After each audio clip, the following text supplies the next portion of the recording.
बिस्मिल्लाहिर्रहमानिर्रहीम। अस्सलाम वालेकुम। मेरा नाम आप लोगों के लिए नया नहीं होगा क्योंकि खालिद बड़ाई साहब के साथ तो ज़ाहिर है कि मैं उनकी बेगम हूँ। लेकिन ये है कि मैंने इससे पहले ज़िला नाज़िम भी रही हूँ और ज़िले का इलेक्शन भी लड़ा था। और यहाँ पर आप सारे ही माशाल्लाह से हमारे अपने बैठे हुए हैं, जिन्होंने उस टाइम भी हमें सपोर्ट किया, हमारी मदद की। तो उस टाइम भी कुछ ऐसे हालात बने थे कि जिसकी वजह से मेरा ज़िले का इलेक्शन जो है वो बड़ा मुश्किल हो गया था। मेरे सियासत में आने की जो यहाँ पर इस हल्के से इलेक्शन लड़ने की जो वजह है, एमपी के लिए जो इलेक्शन लड़ रही हूँ, उसकी वजह आप सारों को बड़ी क्लियर है। लेकिन फिर भी मैं ये बताना चाहूँगी कि जब आप लोग किसी को वोट देते हैं, मुंतखब करते हैं, तो वो तमाम तर उसके दिए हुए वादों पर इतमार करते हुए उसको वोट देते हैं और अपने इलाके के मसाइल के हल के लिए उसको वोट देते हैं। और वो भी आपसे वादा करके जाते हैं कि हम आपकी मुश्किलात को दूर करेंगे और आप मुझे शाना बशाना पाएंगे और मैं हर कदम पर आपके साथ हूँगा। ये एक वादा होता है और जब मेंबर जो है ये सब कुछ ना पूरा कर सके तो वो फिर वादा खिलाफी होती है, वो अपने अहद से फिर जाने वाली बात होती है। और इसी तरह जब आपसे वोट लेकर फिर कोई जब आपको शक्ल नहीं दोबारा दिखाता, आपके मसले मसाइल हल नहीं करता, तो वो फिर आपके वोट के साथ खयानत होती है, वादा खिलाफी भी होती है और खयानत भी होती है। यही हमारे जो गुज़श्ता एमपी थे उन्होंने किया। ना उन्होंने अपनी कोई डेरेदारी चलाई, ना उन्होंने कोई डेवलपमेंट फंडों के लिए कहीं भागे और ना ही जो आम रोजाना रूटीन की जो लोगों की मुश्किलात होती हैं, ना ही कोई ऐसी जगह मुयस्सर थी कि जहां पर लोग जो है वो जा सके। अगर खालिद बड़ैच हल्के में नहीं है तो फिर अवाम रूल रही है, जो अपने मसले मसाइल हैं उसके लिए। हत्ता कि मैं जब जिला नाज़िम थी, टोबा लोग आया करते थे अपनी परेशानियों को लेकर कि हमें ये मसले मसाइल हैं।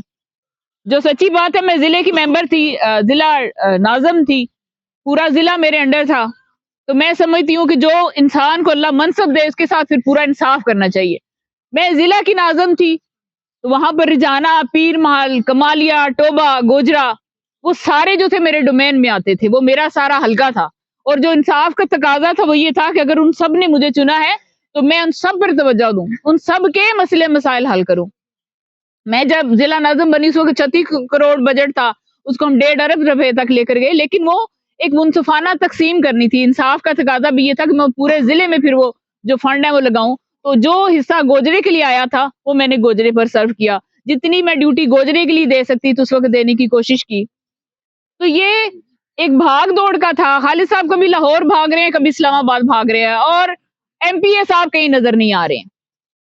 उसने जो जद्दोजहद इन 10 सालों में की, जो उसने जिसमें बड़ी चालाकी दिखाई, या जो उसने होमवर्क किया या जो वर्क किया, वो सिर्फ उसने ये किया कि उसने पार्टी में कुछ लोगों के साथ चापलूसी का अमल शुरू कर दिया। उसने सिर्फ उनकी चापलूसी की, उन्हीं के इर्द गिर्द भागा, क्योंकि उस शख्स का वाहद मकसद था कि टिकट ले लो, टिकट ले लो तो वोट पड़ जाएगा, टिकट ले लो तो वोट पड़ जाएगा। और यही गर्दान हम हर साल हर दफा हमने ये सुनी है कि टिकट मिल जाएगा तो मैं जीत जाऊंगा। उसको आपके मसलों से कोई सरोकार नहीं, आपके मसाइल से कोई सरोकार नहीं।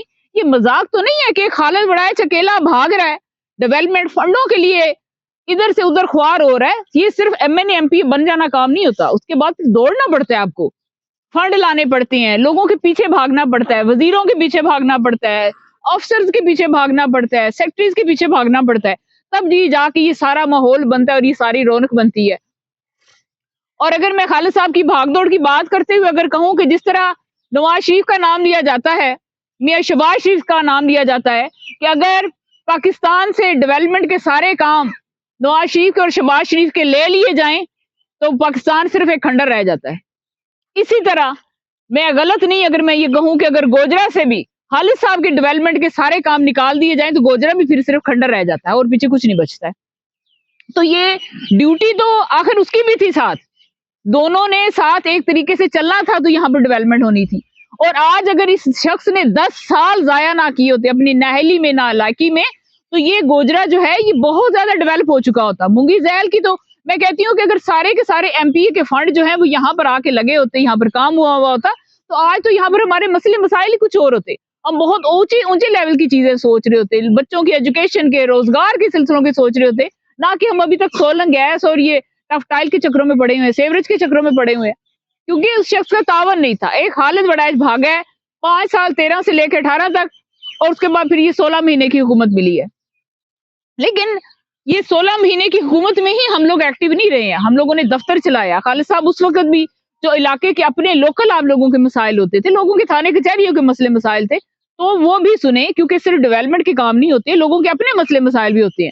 تو جب کوئی رستہ ہی نہیں، کوئی جگہ ہی نہیں، کوئی گھر نہیں ہے، کوئی ڈیرا نہیں ہے، کوئی فون نہیں ہے، کوئی کسی کا یہاں پر خالد وڈائچ کا فون نہیں سنتا تھا، تو آپ کا کسی نے سے کیا فون سننا ہے؟ لیکن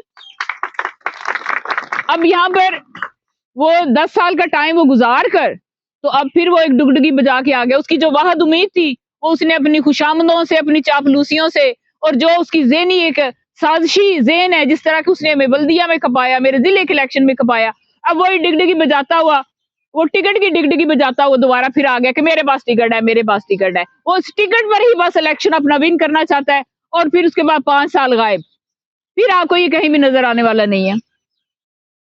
تو یہ تو وہ خود غرضی والی بات ہو گئی ہے کہ ایک ٹکٹ کے سہارے پر وہ آنا چاہتا ہے اور لوگوں کو بے وقوف بناتا ہے کہ لوگ آپ کے غلام ہیں، آپ کو دھڑا دھڑ وہ بس اس کے نشان پر مورے لگائیں گے اور آپ کو کامیاب کر کے بھجوا دیں گے۔ تو میری بات سنیں کہ میں دنیا گھومی ہوں، الحمدللہ اللہ نے بہت عزت دی، تو میں نے جو ترقی یافتہ قوموں میں جو سب سے بڑی بات دیکھی ہے وہ وہاں پر یہی دیکھی ہے کہ وہ اپنے ممبر اچھے لے کر آتے ہیں۔